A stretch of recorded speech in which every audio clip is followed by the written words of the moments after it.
மாதிரியான small molecules வந்து digestive ட்ராக்ல இருந்து when it is enter inside the blood stream அதை நம்ம அப்சார்ப்ஷன் சொல்லுவோம். ஓகே, அப்ப டைஜஷன் ஸ்டார்ட் ஆகிறது மவுத்ல. ஸோ ப்ராப்பர் சூவிங் அப்படின்றது ரொம்ப மேண்டேட்டரி. ஏன்னா நீங்க சூ பண்ணாம முழுங்குறீங்கன்னா சம்டைம்ஸ் சோக்கு தான் ஆகும், அடைக்கும். ஓகே, ஸோ சூ பண்ணி ஸ்வாலோ பண்ணும்போது தான் நம்ம அந்த அதில் பார்த்தோம்ல, சூ பண்ணி ஸ்வாலோ பண்ற அந்த ஃபுட்டை தான் நம்ம போலஸ்ன்னு சொன்னோம். அது சலைவாவோட மிக்ஸ் ஆகிருக்கும், ஒரு பார்ஷியலி டைஜஷனை ஸ்டார்ட் பண்ண ஒரு மெட்டீரியல். அது எங்க போய் எண்ட் ஆகுதுன்னா ஸ்மால் இன்டெஸ்டைன்ல போய் எண்ட் ஆகுது. ஓகே, இதுக்கு இடையில நிறைய கெமிக்கல் ப்ராசஸ் நடக்கும். ஓகே, அப்ப ஃபுட் வந்து ஒவ்வொரு இடத்துலயும் மூவ் ஆகுறது. ஓகே, எப்பவுமே வந்து பாத்தீங்க அப்படின்னா டைஜஸ்டிவ் சிஸ்டம் வந்து அப்படியே நம்மள ஓப்பனா ஒரு பைப் லைன் மாதிரி ஓப்பனா இருக்காது. ஸோ இது வந்து கன்ட்ராக்டடா தான் இருக்கும். உள்ள ஒரு மெட்டீரியல் வந்தா அடுத்து அது ஓப்பன் ஆயிட்டு அடுத்த ஏரியா டிக் டக்குன்னு மறுபடியும் க்ளோஸ் ஆயிடும். இதுதான் நம்ம பெரிஸ்டால்டிக் மூவ்மெண்ட்னு சொன்னோம். லைக் அ வேவ் லைக் அ மூவ்மெண்ட் சொன்னது. உள்ள வந்து இட் இஸ் லைக் அ நீட்டா போயிட்டே இருக்குது. எல்லாருக்குமே 6 மீட்டர் தான் ஸ்மால் இன்டெஸ்டைன் இருக்கணும். ஒரு 125 சென்டிமீட்டர் கிட்ட தான் வந்து நம்மளோட டைஜஸ்டிவ் ட்ராக், சரி 12.5 சென்டிமீட்டர் கிட்ட தான், 12.5 to 15 சென்டிமீட்டர் அவ்வளவுதான் ஈசோஃபேகஸ் இருக்கணும் நம்ம எல்லாருக்கும் சொல்ல முடியாது. ஓகே, ஒவ்வொருத்தரோட அவங்க ஹைட், வெயிட், பாடி நேச்சருக்கு ஏற்ற மாதிரி அது வேரி ஆகிறதுக்கும் உண்டு. காமனா சொல்றதா இந்த இது. அப்போ இது நீட்டா ஒரு பைப் லைனா போறது. அண்ட் மெயினா என்னன்னா நீங்க எடுத்துக்கூடிய ஃபுட்டு, லிக்விட், அதாவது செமி சாலிட், சாலிடு எதுவா இருந்தாலும் சரி எல்லாமே இது வழியா தான் மூவ் ஆகணும். இத கம்ப்ளீட்லி டைஜஸ்டிவ் சிஸ்டம் நம்ம சொல்றதுமே நம்மளோட மவுத்ல இருந்து டில் ஆனஸ் வரைக்கும் இருக்கிறதுமே இட்ஸ் ஆர்கன். ஓகே, ஆனா என்ன இங்க ஒவ்வொரு இடத்துலயும் ஒவ்வொரு டிஃப்ரெண்ட் கைண்ட் ஆஃப் ஃபங்க்ஷன்ஸ் நடக்கிற மாதிரி இருக்கும். ஓரல் கேவிட்டி முடிஞ்சோன்னா ஈசோஃபேகஸ், அது பேர் ஸ்டொமக்ல கனெக்ட் ஆகும். ஸ்டொமக்ல இருந்து intestine, so small intestine, large intestine. ஆனா இங்க நடக்கிற மூவ்மெண்ட் வந்து we are considering as a peristalsis. So peristalsis அப்படின்றது ஒரு வேவ் லைக் அ மூவ்மெண்ட், ஒன் வே மாதிரி தான். இது ஆப்போசிட்ல நடந்துச்சு அப்படின்னா நமக்கு வாமிட்டிங், ரீகர்ஜிடேஷன் அதெல்லாம் இருக்குல்ல, அந்த மாதிரி வருதான். ஸோ அப்போ வேவ் லைக் மூவ்மெண்ட்னா எப்படி ஓஷன்ல அந்த வேவ்ஸ் வருதோ அதே மாதிரி ஒரு கன்ட்ராக்ஷன்ல ஃபுட் பார்ட்டிகல்ஸ் வந்து ஒரு இடத்துல இருந்து இன்னொரு இடத்துக்கு மூவ் பண்ணிட்டே போற மாதிரி இருக்கும். ஸோ மசில்ஸ் பொறுத்த வரைக்கும் என்ன அப்படின்னா இங்க அரேஞ்ச் இதுவுமே மசில் தான், ஆனா 2 டைப் ஆஃப் மசில்ஸ்மே இங்க இருக்கும். ஸ்மூத் மசிலும் இருக்கும், இதுவும் ஸ்கெலிட்டல் மசில்ஸ்மே இருக்கும். ஸோ எப்படின்னா இந்த மசில்ஸ் வந்து கம்ப்ளீட்லி இதால வந்து நீங்க ஒரு பெரிய ஒரு 5 சென்டிமீட்டர் 6 சென்டிமீட்டர் 5 சென்டிமீட்டர் ஒரு நியர்லி 7 சென்டிமீட்டருக்கு மேல இருக்கிற பொருளையும் நம்மளால முழுங்க முடியும். ஆனா நீங்க பேசிக்கிட்டே இருக்கும்போது முழுங்குனீங்கன்னா ரெண்டும் சேர்ந்து அடைக்க ஆரம்பிக்கும். சம்டைம்ஸ் நீங்க தண்ணி குடிக்கும் போது இதை ஃபீல் பண்ணிருக்கலாம். தண்ணியை சம்டைம்ஸ் கல்ப்பா குடிப்போம், ஃபாஸ்டா குடிக்கும்போது டக்குன்னு ஒரு இடத்துல போய் ஒரு பெயின் வரும். ஏன்னா அந்த தண்ணியும் வாயில வச்சுட்டு காத்தையும் சேர்த்து முழுங்குனீங்கன்னா ரெண்டுமே போக முடியாது. அது ரெண்டுமே சேர்ந்து வைடன் ஆக ட்ரை பண்ணா ப்ரெஷர் கிரியேட் ஆகிறது வந்து உங்களுக்கு ஒரு பெயினை கிரியேட் பண்ணும். ஓகே, ஸோ அதனால்தான் வேக வேகமா தண்ணி குடிக்கலாம். ஏன்னா சம்டைம்ஸ் வந்து அது பிரீத்திங்குமே டிஃபிகல்ட் பண்ணி நமக்கு சம்டைம்ஸ் பிரீத்திங் அரெஸ்ட் ஆகிறதுக்குமே சான்சஸ் உண்டு. ஓகே, ஸோ மசில்ஸ் வந்து பாத்தீங்கன்னா 2 டைப் ஆஃப் மசில்ஸ் இருக்கும். ஒன்னு வந்து பாத்தீங்கன்னா ஸ்கெலிட்டல் மசில், அண்ட் எப்பவுமே டைஜஸ்டிவ் ட்ராக்ல அந்த ஹாலோவா போற அந்த டியூப் மாதிரி இருக்கிறது வந்து உள்ளுக்குள்ளார அரேஞ்ச் ஆயிருக்கிறது circular muscle, 2 circular muscle, and அவுட்டர்ல இருக்கிறது longitudinal skeletal muscle. Okay, so first அவுட்டர்ல இருக்கக்கூடிய அந்த மேஜர் மசில்ஸ் தான் வந்து ஸ்கெலிட்டல் மசில்ஸ்ன்னு சொல்றது. நீங்க முழுங்கணும்னு ஒரு ஆக்ஷன் கொடுக்குறீங்க, உங்க பாடி ஒரு வாலண்டரி மூவ்மெண்ட்ஸை கிரியேட் பண்ணுதுன்னா அதுதான் அந்த இன்ஃபர்மேஷனை கேரி அவுட் பண்ணிட்டு போறது. நம்ம எந்த அளவுக்கு நல்லா சூ பண்றோமோ அந்த அளவுக்கு பெரிஸ்டால்டிக் மூவ்மெண்ட் நல்லா நடக்கும். ஃபர்ஸ்ட் கான்ஸ்டிபேஷன் யாருக்காவது இருக்குன்னு சொல்றாங்கனாலே இந்த ஃபர்ஸ்ட் திங் வந்து என்ன அப்படின்னா அவங்க நல்லா சூ பண்ணி சாப்பிடணும். வெயிட் லாஸ்க்கு கூட அடுத்த விஷயம் சொல்லலாம். எவ்வளவுக்கு எவ்வளவு அவங்க கிரைண்ட் பண்றாங்களோ, ஓகே, கிரைண்டிங் வந்து பாத்தீங்கன்னா இட்ஸ் கைண்ட் ஆஃப் ஸ்பின்னிங் மாதிரி தான் இருக்கும். நம்ம சூ பண்றது வந்து அப்படியே மேல கீழே மட்டும் நம்ம மூவ் பண்ண மாட்டோம். நம்ம கிரைண்டிங் பண்றதே வந்து என்னன்னு பாத்தீங்கன்னா ஒரு சர்க்குலர் மோஷனை தான் நம்ம வந்து வாயில குடுக்குற மாதிரி இருக்கும். அதுதான் கிரைண்டிங் சொல்றது. அது ஆட்டோமேட்டிக்கா என்ன ஆகும்னா உங்களோட மசில் மூவ்மெண்ட் வந்து ரெகுலேட் பண்ணும். கான்ஸ்டிபேஷன் நம்ம படிக்கும்போது படிப்போம் 3 டைப் ஆஃப் கான்ஸ்டிபேஷன் இருக்கு அப்படின்னு சொல்லிட்டு. எல்லா கான்ஸ்டிபேஷனுமே ஒரே மாதிரி டைப் ஆஃப் கான்ஸ்டிபேஷன் கிடையாது. ஏஜ் ஆனா வரது ஒரு டைப் ஆஃப் கான்ஸ்டிபேஷன், இல்ல அதிகமா லாக்ஸேட்டிவ் எடுத்து எடுத்து மசில் ரொம்ப லூசன் ஆகி போறதுனால வரக்கூடியது ஒரு கான்ஸ்டிபேஷன். அந்த மாதிரி நிறைய டைப் ஆஃப் கான்ஸ்டிபேஷன் இருக்கும். ஓகே, அப்போ எனக்கு மசில்ல வந்து ஓரளவுக்கு கண்ட்ரோல் பண்ணும். ஏன்னா நீங்க எந்த அளவுக்கு இங்க மூவ் பண்ணி if you are starting action, இது ஓவரால் அந்த டைஜஸ்டிவ் ட்ராக்ல இருக்க கம்ப்ளீட் டியூபையுமே ரெகுலேட் பண்ற மாதிரி தான் இருக்கும். ஓகே, ஸோ ஃபுட்டை நம்ம சூ பண்ணி ஸ்வாலோ பண்றோம்னா ஃபர்ஸ்ட் இனிஷியேட்டிவா ஸ்டார்ட் பண்ணோம், அது வாலண்டரி ஆக்ஷன். ஆனா அதுக்கப்புறம் நடக்கிறது எல்லாமே இன்வாலண்டரி ஆக்ஷன் தான். இத கண்ட்ரோல் பண்றது நம்மளோட நர்வஸ் சிஸ்டம். ஓகே. வேகஸ் நர்வ்னு சொல்லிட்டு நம்ம பிரெயின்ல இருந்து வரக்கூடிய ஒன் ஆஃப் த நர்வ், கிரேனியல்ல இருந்து வரக்கூடிய மேஜர் நர்வ். வேகஸ் நர்வ் நல்லா வேலை பார்த்தா உங்களுக்கு வெயிட் போடாது, ஃபேட் டெபாசிஷன் அன்னெசரியா நடக்காது, போஸ்டர் ரொம்ப நல்லா இருக்கும், டைஜஷன் ரொம்ப நல்லா இருக்கும். ஓகே. ஏன்னா வேகஸ் நர்வ்ன்றது it can be frequently alert your brain and make your complete பாடியோட மெட்டபாலிசத்தையே ரெகுலேட் பண்ணக்கூடியது. இந்த வேகஸ் நர்வ் தான் நம்ம நிறைய டைம் வந்து பாராசிம்பத்தட்டிக் நர்வஸ் சிஸ்டத்தை கண்ட்ரோல் பண்றது. பாராசிம்பத்தட்டிக்ன்றது மேக்ஸிமம் ரிலாக்ஸேஷன், ரைட்? அது மட்டும் இல்லாம இந்த வேகஸ் நர்வை கண்ட்ரோல் பண்ற இன்னொரு கேட்டகரி என்னன்னா, நமக்கு பெரிஃபரல் நர்வஸ் சிஸ்டம் சொல்ற மாதிரி என்டரிக் நர்வஸ் சிஸ்டம்னு ஒண்ணு உண்டு. என்டரிக் நர்வஸ் சிஸ்டம் அப்படின்றது நம்மளோட டைஜஸ்டிவ், அதாவது நம்மளோட லார்ஜ் இன்டெஸ்டைன்ல இருந்து ஒரு டைப் ஆஃப் நர்வ்ஸ் வந்து டைரக்டா பிரெயினை கனெக்ட் பண்றதுதான் என்டரிக் நர்வஸ் சிஸ்டம் சொல்லுவோம். நம்ம செகண்ட் பிரெயின்னு சொல்றோம்ல கட்ட, அதை கண்ட்ரோல் பண்றதுமே வந்து இந்த, ஏன்னா கட்ல என்ன ஃபார்மேஷன் நடக்குதுன்றதை நம்ம பிரெயினுக்கு கொண்டு போறது வந்து இந்த என்டரிக் நர்வஸ் தான். அப்பனா என்னன்னா, நம்ம ஃபீட்டலா இருக்கும்போது அம்மா வயித்துல இருந்து வர நியூட்ரியன்ஸை டைரக்டா வாங்கினது யாருன்னா என்டரிக் நர்வஸ் சிஸ்டம் தான் அக்செப்ட் பண்ணி பாடி ஃபுல்லா அந்த கம்யூனிகேஷனை கொடுத்தது. ஓகே. சோ இப்போ வேகஸ் நர்வை ஆக்டிவேஷன் பண்றது நிறைய இடத்துல வந்து நம்ம சர்ஜரி படிக்கும் போது, இல்ல வெயிட் லாஸ் பத்தி படிக்கும் போது, இல்லைன்னா வேற ஏதாவது ஸ்பைனல் கார்டு இன்ஜுரிஸ் பத்தி படிக்கும் போது எல்லா இடத்துலயுமே வேகஸ் நர்வை பத்தி படிப்போம். அண்ட் லாங்கஸ்ட் நர்வ் இந்த பாடி வேகஸ் நர்வ்னா அதோட சப்போர்ட்டிவா ஃபங்க்ஷன் ஆகிறது enteric nervous system. Okay. So cranial நர்வ்ஸ்ன்றது நம்ம பிரெயின்ல இருந்து டைரக்டா வெளியில வர்றது தான் 12 கிரேனியல் நர்வ்ஸ் சொல்லுவோம். இது மேண்டேட், இது எல்லாமே completely functioning like autonomic. Okay. நீங்க சொல்லி போய் இந்த வேலையை செய்தான்னு கேட்டா கிடையாது, கம்ப்ளீட்டாக வாலண்டியரா, அதாவது இன்வாலண்டரியா ஒர்க் பண்ணக்கூடியது பிரெயின் ப்ரோக்ராம்ல.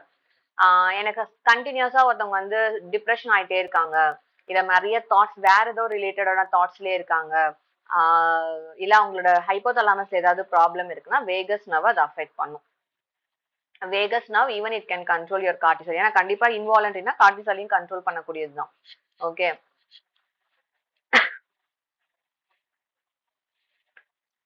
இங்கதான் போட்டிருப்பாங்க. ஸோ இன்வாலண்டரி ஆக்டிவிட்டிஸை மேஜரா ரன் பண்றது எதுனா வேகஸ் நர்வ் தான் கண்ட்ரோல் பண்ற மாதிரி இருக்கும். அதே மாதிரி ஈசோஃபேகஸ் அப்படின்றது வந்து பாத்தீங்க அப்படின்னா ஃபுட்டை வந்து வாயில இருந்து கேரி பண்ணி அதை ஜஸ்ட் ஒரு பிரிட்ஜ் மாதிரி மூவ் பண்ணி கொண்டு போய் ஸ்டொமக்ல சேர்க்கிற வேலை தான் ஈசோஃபேகஸோடது.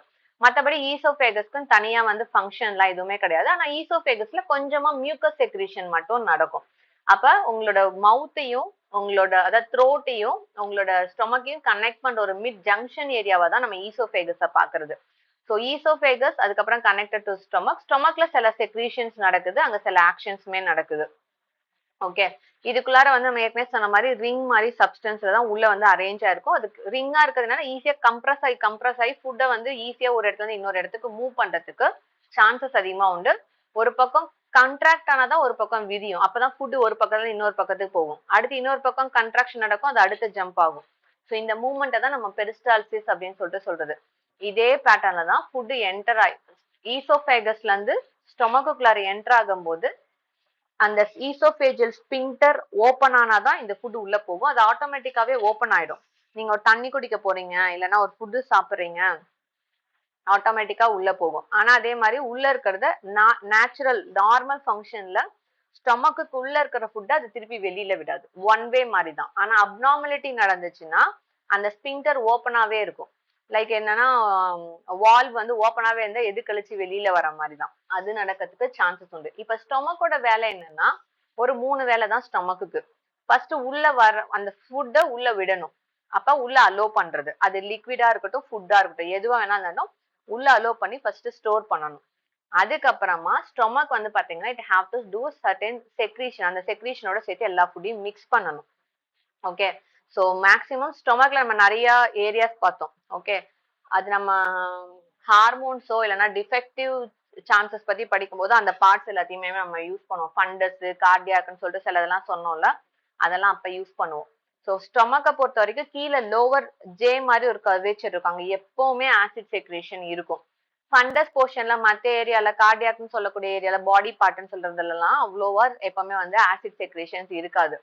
அப்போ ஒருவேளை ஒருத்தவங்களுக்கு HCl ஜூஸ் அதிகமா செக்ரீட் ஆகுது அப்படின்னா they have more chance of getting a injury in the lower part of the J curvature சொல்றோம்ல, the lower tummy, அந்த ஸ்டொமக்கோட lower partல வந்து wound ஆகிறதுக்கு நிறைய சான்சஸ் இருக்கு. ஏன்னா ஆசிட் அதிகமா செக்ரீட் ஆகுது, அது அங்கேயே ஒரே இடத்துல ரொம்ப நேரம் ஸ்டே ஆகுதுன்னா மியூக்கஸால ரொம்ப ப்ரொடெக்ட் பண்ண முடியாது. அப்ப அவங்களுக்கு அங்க அந்த இடத்துல அல்சர் வைக்கிறதுக்கு சான்சஸ் அதிகமா உண்டு. ஓகே, ஸோ ஃபர்ஸ்ட் ஃபுட்டு உள்ள வரணும், அந்த ஃபுட்டை உள்ள ஸ்டோர் பண்ணணும். ஸோ அதுக்கேற்ற மாதிரி ஸ்டொமக் அதோட மஸ்குலேச்சரை வந்து நல்லா இம்ப்ரூவ் பண்ணி ரிலாக்ஸ் பண்ணி ஃபுட்டை உள்ள வந்து அகாமடேட் பண்ணும். செகண்ட் வந்து பார்த்தோம் அப்படின்னா அந்த ஃபுட்டு இப்போ வந்து மற்ற லிக்விட்ஸோட மிக்ஸ் பண்ணி டைஜஷன் ஃபங்க்ஷனை ஸ்டிமுலேட் பண்ணும். அதுக்கப்புறம் முடிச்சதுக்கு அப்புறமா லோவர் போர்ஷன்ல இருக்கக்கூடிய பைலோரிக் ஸ்பின்டர் அதை ஓபன் பண்ணி அதை வெளியில ரிலீஸ் பண்ணணும். ஓகே, இதுதான் உள்ள நடக்கிறது. ஸோ தேர்ட், அதான் லாஸ்ட் சொல்லியிருக்கிறது. நெக்ஸ்ட் ஸ்டொமக் வந்து எம்டி ஆகணும். ஆனா இதை பண்ணும்போது ஸ்டொமக்குள்ளார ஒரு மிக்ஸே ப்ரொசீஜர் நடக்கும். அதுதான் வந்து நமக்கு ரொம்ப பசிக்கும் போதோ இல்லைன்னா வயிறு நல்லா ஃபுல்லா இருந்துச்சுன்னா, ஏன்னா வயிறு ஃபுல்லா இருக்கும் போது ரொம்ப கன்ட்ராக்ஷன் எல்லாம் தெரியாது, ஆனா ஒரு மாதிரி ஹெவியா இருக்கிற மாதிரி மட்டும் இருக்கும். ஆனா வயிறு எம்டியா இருந்துச்சுன்னா உங்களுக்கு அந்த கிரம்பிளிங் சவுண்ட், ஏன்னா உள்ள காத்தும் சேர்ந்து இருக்கும், சம்டைம்ஸ் கேஸ் ஃபார்ம் ஆயிருக்கலாம், அதோட சேர்த்து ஒரு கிரம்பிளிங் சவுண்டே வெளியில கேட்கறதுக்குமே சான்சஸ் உண்டு. நிறைய ஃபேக்டர்ஸ் வந்து ஸ்டொமக் எம்டி பண்றதுக்கு இன்வால்வ்மெண்ட் உண்டு. சில அதுல வந்து மெயினா சில ஹார்மோன்ஸும் அதுல இன்வால்வ் ஆகும். சிலதெல்லாம் வந்து பாத்தீங்க அப்படின்னா கட் ஹார்மோனோட ரிலேட்டட். ஸோ அது எல்லாமே நம்ம நெக்ஸ்ட் என்னென்னு பார்க்கலாம். ஓகே, ஸோ அதான் போட்டிருப்பாங்க செவரல் ஃபேக்டர்ஸ் வந்து ஸ்டொமக் எம்டி வந்து அஃபெக்ட் பண்ணலாம். இப்போ நீங்க எடுத்துக்கிற ஃபுட்ல ஃபேட் அதிகமா இருந்தா அது சீக்கிரமா ஸ்டொமக்ல இருந்து ரிலீஸ் ஆகி அடுத்து போயிடுமா? ஃபேட்டி ஃபுட் ஐட்டம்ஸ் ஏதாவது சாப்பிட்டா சீக்கிரம் பசிக்குமா? கொஞ்சம் லேட்டா தான் நமக்கு பசிக்கும், right?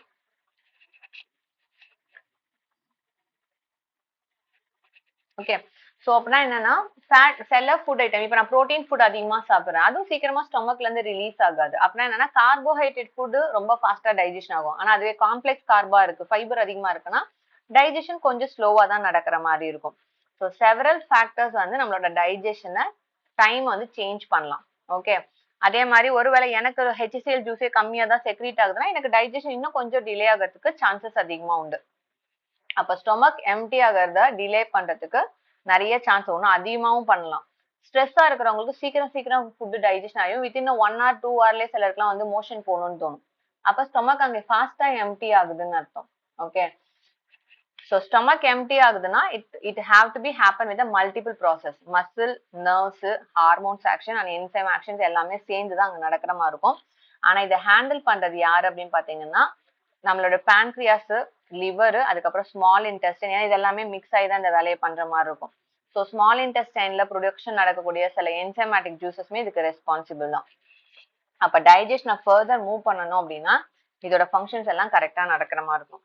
So nutrient இன்டெஸ்டைன்ல digestion ஆனாதான் absorption நடக்கும். நான் வந்து கார்போஹைட்ரேட்டை பிரேக் பண்ணி டைசாக்ரைடா மட்டும் தான் வச்சிருக்கேன், அது மோனோசாக்ரைடா மாறலன்னா டைஜஷன் அப்சார்ப்ஷனே நடக்காது. டைஜஷன் நடந்துருச்சு ஆனா அந்த டைஜஷன் கம்ப்ளீட் ஆகல, அதனால அப்சார்ப்ஷன் நடக்கவே நடக்காது. ஓகே, அதே மாதிரி எனக்கு தேவையில்லாத வேஸ்டா இருந்துச்சுன்னா அது அப்சார்ப்ஷன் நடக்க போகல, அது அப்படியே மூவ் ஆகி next it will B leading to the next part. நமக்கு டைஜஸ்டிவ் ட்ராக்ல இருக்கக்கூடிய மியூக்கஸ் செல்ஸோட லைஃப் ஸ்பேன் 1 day. அது ஓல்ட் ஆயிடுச்சுன்னா அதுவும் சேர்ந்துதான் வந்து அந்த வேஸ்டோட சேர்த்து வெளியில போற மாதிரி இருக்கும். ஓகே, ஸோ அதுக்குதான் நம்ம இன்டர்மீடியன்ட் ஃபாஸ்டிங் ஒன்று சொல்றோம்ல. இன்டர்மீடியன்ட் ஃபாஸ்டிங்கிறது ஆட்டோஃபேஜியை வந்து ட்ரிகர் பண்றதுக்காக. எந்த செல்லெல்லாம் டேமேஜா இருக்கோ அந்த செல்லை வந்து பாடி வந்து ரிமூவ் பண்ணிட்டு புது செல்லை ஃபார்ம் பண்றதுக்கு நமக்கு இது சப்போர்ட். ஏன்னா ஆட்டோஃபேஜில நீங்க சாப்பிடாம இருந்தீங்கன்னா எந்தெந்த டிஷ்யூஸ் எல்லாம் வீக்கா இருக்கோ அதையே நம்ம பாடி வந்து பிரேக் பண்ணி எடுக்க ஆரம்பிச்சிடும். ஓகே, அதான் வந்து கிளீனிங் இல்லைன்னா வந்து ஆட்டோஃபேஜி அப்படின்னு சொல்றது. நெக்ஸ்ட் வந்து இதெல்லாம் டைஜஷன் ஆகி அப்சர்வ் ஆனது போக மீதி இருக்கிற மெட்டீரியல் அப்படியே வந்து it moving into the large intestine. அது வந்து நம்ம கோலன் சொல்லிட்டு அதுக்கு இன்னொரு பேருமே சொல்லுவோம். ஓகே, கோலனுக்கு போனதுக்கு அப்புறமா it will be going for a fermentation, இல்ல மைக்ரோப்ஸ் மூலமா it converted into other material. அதுல இருக்க வேஸ்ட் வந்து it will be removing out as a faecal மெட்டீரியலா வெளியில போற மாதிரி இருக்கும். ஓகே, இப்போ நம்ம டைஜஸ்டிவ் சிஸ்டர்ல என்னென்ன மாதிரி ஜூசஸ் எல்லாம் ப்ரொடக்ஷன் நடக்குது அப்படின்னு பார்த்தோம் அப்படின்னா ஃபர்ஸ்ட் ஒன் வந்து பாத்தீங்க அப்படின்னா சலைவால ப்ரொடக்ஷன் ஆகக்கூட சலைவரி கிளாண்ட் ஃபார்ம் பண்றது சலைவா. ஓகே, சலைவால வந்து பார்த்தோம் அப்படின்னா சலைவரி அமைலேஸ் இருக்கும், சலைவரி லிப்பேஸ் இருக்கும், டயாலின்ற என்சைம்ஸ் இருக்கும். ஓகே, இது எல்லாமே சலைவால வந்து ப்ரொடியூஸ் ஆகக்கூடியது. ஸோ அதனால சலைவா அப்படின்றது வந்து ஒரு காம்போ ஆஃப் என்சைம்ஸ்ன்னு சொல்லிட்டு சொல்லலாம். ஆனா மேஜரா டைஜஷனை பண்றது கார்போஹைட்ரேட் பிரேக் டவுனை தான், அதாவது ஸ்டார்ச் பிரேக் டவுனை தான் அதிகமா ட்ரிகர் பண்ணும். அண்ட் நெக்ஸ்ட் வந்து பார்த்தோம் அப்படின்னா டைஜஸ்டிவ் கிளான்ஸ். டைஜஸ்டிவ் கிளான்ஸ் அப்படின்னு பார்த்தோம் அப்படின்னா நம்மளோட ஸ்டொமக்குள்ளார வந்து மல்டிபிள் லேயர்ஸ் இருக்கும்னு சொன்னோம். இது கொஞ்சம் இதா டீட்டெயிலா தான் இருக்க மாதிரி இருக்கும், but I try to explain.